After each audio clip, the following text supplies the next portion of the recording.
Hello, welcome to my YouTube channel. ഇന്ന് ഞാൻ എൻ്റെ നാട്ടിലോട്ട് പോകുന്ന വ്ളോഗാണ് കേട്ടോ എടുത്തിട്ടുള്ളത്. അങ്ങനെ ഞങ്ങളെല്ലാവരും റെഡിയായി 8:30 യാത്ര തുടങ്ങിയിട്ടുണ്ടായിരുന്നു. എനിക്ക് ഈ യാത്രയിൽ ഏറ്റവും ഇഷ്ടമുള്ളൊരു കാഴ്ച ഇത് തന്നെയാണ് കേട്ടോ. അങ്ങനെ യാത്ര തുടങ്ങി. ഇവിടെയൊന്നും അത്ര വലിയ മഴയും കാര്യങ്ങളൊന്നും ഇല്ല കേട്ടോ. പാലക്കാട് എനിക്ക് വളരെ കുറവായിട്ടാണ് ഫീൽ ചെയ്തിട്ടുണ്ടായിരുന്നത് മഴയൊക്കെ. അങ്ങനെ യാത്ര തുടങ്ങിയ സമയത്ത് ഞങ്ങളുടെ കൂടെ രണ്ടാളും കൂടി ജോയിൻ ചെയ്തിട്ടുണ്ടായിരുന്നേ. അമ്മയുടെ അനിയൻ ശിവമാമി നിഷമായിയാണ് ജോയിൻ ചെയ്തിട്ടുണ്ടായിരുന്നത് കേട്ടോ. അങ്ങനെ യാത്ര സുഖമായി ഞങ്ങളവിടെ എത്തിയിട്ടുണ്ടായിരുന്നു. ഞങ്ങൾ നാട്ടിലോട്ട് എത്താനാവുന്നതോറും മഴയുടെ ശക്തി കൂടിക്കൂടി ഒന്നും കാണാൻ പറ്റുന്നുണ്ടായിരുന്നില്ല കേട്ടോ. അങ്ങനെ ഈ പരപ്പനങ്ങാടി എന്നുള്ള ബോർഡും റെയിൽവേ സ്റ്റേഷനൊക്കെ കാണുമ്പോണ്ടല്ലോ വല്ലാത്തൊരു വികാരം തന്നെയാണ് കേട്ടോ ഉള്ളിൽ തോന്നിയിരുന്നത്. പിന്നെ പറയും വേണ്ട, വീട്ടിലോട്ടുള്ള വഴി കാണുമ്പോൾ അത് ആ ചളിവിളി പിടിച്ച വഴീനെയല്ല ഞാൻ ഉദ്ദേശിച്ചത്. നമ്മൾ വഴി ആലോചിക്കുമ്പോൾ തന്നെ വീടെത്തി എന്നുള്ള ഒരു ഫീൽ ഉണ്ടല്ലോ, അത് പറഞ്ഞറിയിക്കാൻ പറ്റാത്ത തന്നെയാണ് കേട്ടോ. അതും അങ്ങനെ വീട്ടിൽ കയറി അവരൊക്കെ സംസാരം തുടങ്ങിയിട്ടുണ്ടായിരുന്നു.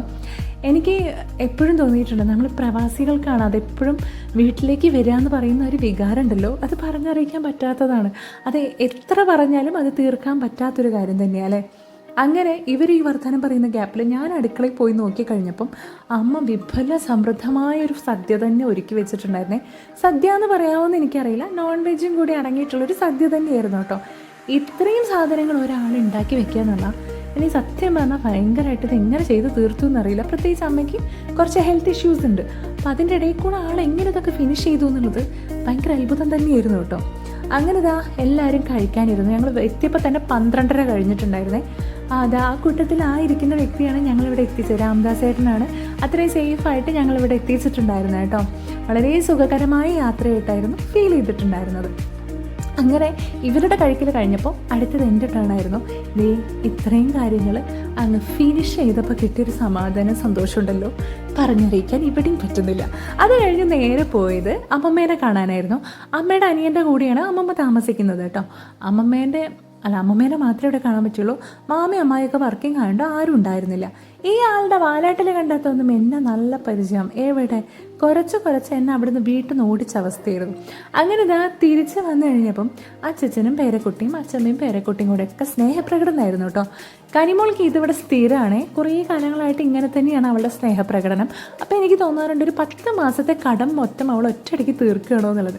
കണ്ടു നിൽക്കാൻ നല്ല രസമാട്ടോ. രാത്രി ഇതൊക്കെ തീർത്തിട്ട് എൻ്റെ കൂടെ ഉറങ്ങാൻ വരാറുള്ളൂ. അപ്പം തന്നെ ഏകദേശം കുറേ സമയം എടുക്കാറുണ്ട്. ഒരു 1/2 മണിക്കൂർ എന്ന് പറഞ്ഞ പോലെ ഇവരുടെ സ്നേഹപ്രകടനത്തിന് തന്നെ ആ സമയത്ത് പോകാറുണ്ട് കേട്ടോ.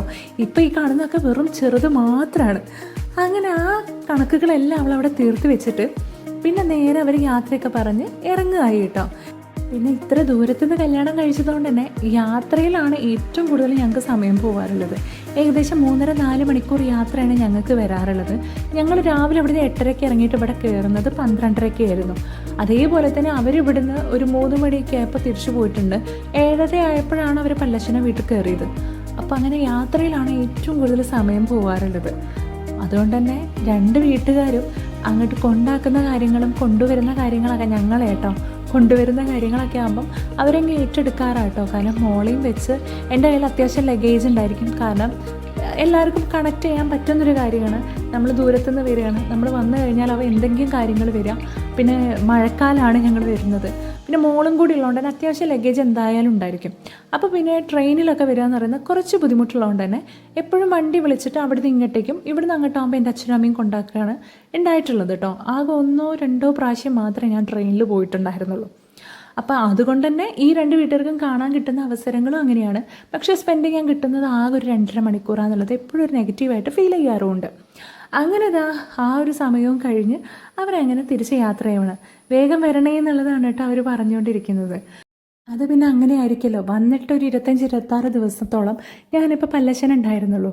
അപ്പോൾ പിന്നെ ആ ഒരു ഒച്ചപ്പാടും ബഹളവും ഇല്ലാത്ത വീട്ടിലേക്ക് കയറി ചെല്ലുമ്പോൾ അവർക്കുണ്ടാവുന്ന ബുദ്ധിമുട്ട് 2 ദിവസം മുന്നേ എനിക്ക് ഫേസിൽ കാണാൻ പറ്റിയിട്ടുണ്ടായിരുന്നു കേട്ടോ. പിന്നെ വന്നു കഴിഞ്ഞാൽ നമ്മൾ 2 വീട്ടുകാരെയും ഒരുപോലെ കണ്ട് ഇതേപോലെ അവർ പ്ലാൻ ചെയ്ത് നമ്മൾ പ്ലാൻ ചെയ്ത കാര്യങ്ങളൊക്കെ നടപ്പിലാക്കി തിരിച്ച് പോകുമ്പോഴാണ് മനസ്സിനൊരു സംതൃപ്തി കിട്ടുക. അങ്ങനെ പോകുമ്പോൾ അച്ഛമ്മ വണ്ടീൻ്റെ ഉള്ളിലിരുന്ന് ഇങ്ങനെ ടാറ്റ കാണിക്കായിരുന്നു കേട്ടോ. അതാണ് ഞങ്ങൾ ഈ നോക്കി നിന്ന് ടാറ്റയൊക്കെ കൊടുക്കുന്നത്. അവർ പോയി കഴിഞ്ഞ ശേഷം വേഗം വേഗം ഫ്രഷായി നല്ല മഴ പെയ്യുന്നുണ്ടായിരുന്നു കേട്ടോ. അതും ആസ്വദിച്ച് കുറച്ച് നേരം ഇങ്ങനെ ഇരുന്നിട്ടുണ്ടായിരുന്നേ. അപ്പോഴത്തേക്ക് അമ്മ ഇതേപോലെ തന്നെ അച്ഛമ്മേനെ പോലെ തന്നെ ട്രിപ്പ് പോയ സ്ഥലത്തു നിന്നൊക്കെ ഞങ്ങൾക്ക് കുറച്ച് സാധനങ്ങൾ വാങ്ങിയിട്ടുണ്ടായിരുന്നു കേട്ടോ. കുറച്ച് ഐറ്റംസൊക്കെ വന്ന സമയത്ത് ഞങ്ങൾ വന്നതും പിറ്റേ ദിവസം അവർ വന്നിട്ടുണ്ടായിരുന്നല്ലോ പല്ലശനയ്ക്ക്, അന്ന് കൊണ്ടുവന്നിട്ടുണ്ടായിരുന്നു. അതല്ലാണ്ട് വള, മാല, കമ്മൽ അങ്ങനത്തെ ഐറ്റംസൊക്കെ ഇപ്പോഴാണ് പുറത്തേക്ക് ഇറക്കിയിട്ടുണ്ടായിരുന്നത്. അപ്പോൾ അതൊക്കെ നോക്കി കനിമോൾ ഭയങ്കര എക്സൈറ്റഡ് ആയിരുന്നു. കാരണം അവൾക്ക് റെയിൻബോ കളറൊക്കെ എന്ന് പറഞ്ഞാൽ ഭയങ്കര ഇഷ്ടമാണ്. അപ്പോൾ അതിൻ്റെ മാലയൊക്കെ കിട്ടിക്കഴിഞ്ഞാൽ ആ ഒരു സന്തോഷത്തിലാട്ടോ ഇരിക്കുന്നത്. അപ്പോൾ ഈ ഒരു നിമിഷത്തിൽ എനിക്ക് തോന്നാറുണ്ട് കനിമോൾ എത്ര ലക്കി, അവൾക്ക് അച്ഛമ്മയുടെ അമ്മമ്മയുടെ ആ ഒരു സ്നേഹം കിട്ടി വളരാനായാലും ശരി, അവരിങ്ങനെ സാധനങ്ങളൊക്കെ എടുത്ത് വെച്ച് അവരും കാത്തിരിക്കുക, ഇവളും കാത്തിരിക്കുക, ആ ഒരു എക്സൈറ്റ്മെൻറ്റും എല്ലാം കാണുമ്പോൾ എനിക്ക് ഭയങ്കര സന്തോഷം തോന്നാറുണ്ട് കേട്ടോ. കനിമോൾ ഇതിനൊക്കെ ഭയങ്കര ഭാഗ്യമുള്ള ഒരാൾ തന്നെയാണ്. അത് അവൾക്ക് വലുതാകുമ്പോൾ ഇപ്പോൾ ചിലപ്പോൾ ഓർമ്മ ഉണ്ടാവില്ല വലുതായി വരുമ്പോൾ, അപ്പോൾ ഈ ഒരു ടൈമിലും ചിലപ്പോൾ ഓർമ്മ ഉണ്ടാവണം എന്നൊന്നുമില്ല. പക്ഷേ വലിയ കുട്ടിയായിട്ട് എപ്പോഴെങ്കിലും മമ്മിയുടെ യൂട്യൂബ് ചാനൽ കാണുന്ന സമയത്ത് കനിമോൾ ആലോചിക്കുമല്ലോ ഇതൊക്കെ അവളെ ലൈഫിൽ നടന്നിട്ടുണ്ട്, അവളൊന്നും മിസ് ചെയ്തിട്ടില്ല എന്നുള്ളത്. നമ്മൾ ആ ഒരു 10 മാസം മിസ് ചെയ്താലും പിന്നീടുള്ള 2 മാസം അടിപൊളിയാക്കാറുണ്ട്. അപ്പോൾ ഈ ഒരു വ്ളോഗ് എല്ലാവർക്കും ഇഷ്ടപ്പെട്ടു എന്ന് കരുതുന്നു. അടുത്ത നല്ല വീഡിയോ ആയിട്ട് കാണുന്നവരേക്കും tata bye bye, see U.